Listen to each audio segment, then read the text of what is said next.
SpaceTime with Stuart Gary. Sticking with spacecraft problems, and NASA's Juno spacecraft, which is exploring Jupiter, suddenly entered safe mode on Tuesday.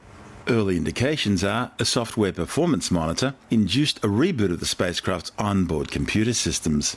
Mission managers at NASA's Jet Propulsion Laboratory in Pasadena, California, say the spacecraft acted as expected during the transition to safe mode. It then restarted successfully and is now healthy. They say high-rate data is now being restored and the spacecraft is continuing flight software diagnostics. However, all the science instruments were offline, and so the planned science data collection from the mission's second close flyby of the Jovian cloud tops didn't occur.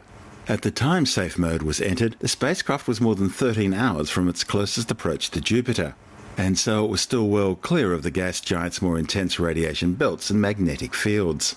Juno is designed to enter safe mode if its onboard computer perceives conditions that are not as expected.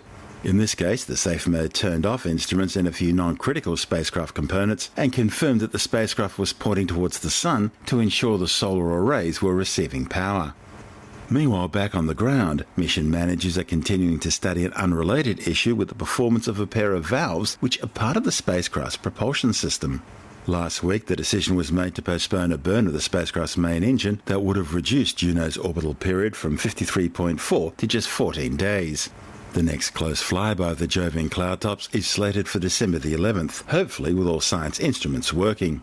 Meanwhile, the Juno science team are continuing to analyse the data coming back from the first close flyby back on August the 27th, when the spacecraft soared down to 4,100 kilometres above the planet's obscuring cloud tops.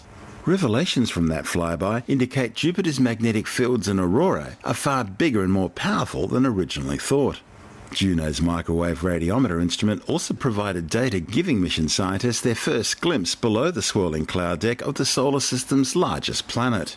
The radiometer can peer down to about 400 kilometres, allowing scientists to see atmospheric structures and processes going on deep below the visible Jovian cloud tops. The Juno spacecraft was launched back on August the 5th, 2011 from the Cape Canaveral Air Force Base in Florida, arriving at Jupiter on July the 4th this year. Juno's year-long mission around Jupiter will allow scientists to improve our understanding of Jupiter's formation and evolution. The spacecraft will study the planet's origins, its interior structure, deep atmosphere, aurorae, and magnetosphere. In the process, Juno will help us understand the history of our solar system and provide new insights into how planetary systems form and develop. Juno's highly elongated and elliptical polar orbit allows it to repeatedly dive between the planet and its intense radiation belts of charged particles, travelling from pole to pole in just an hour. By the way, Juno's name comes from Roman mythology. The mythical god Jupiter drew a veil of clouds around himself in order to hide his mischief.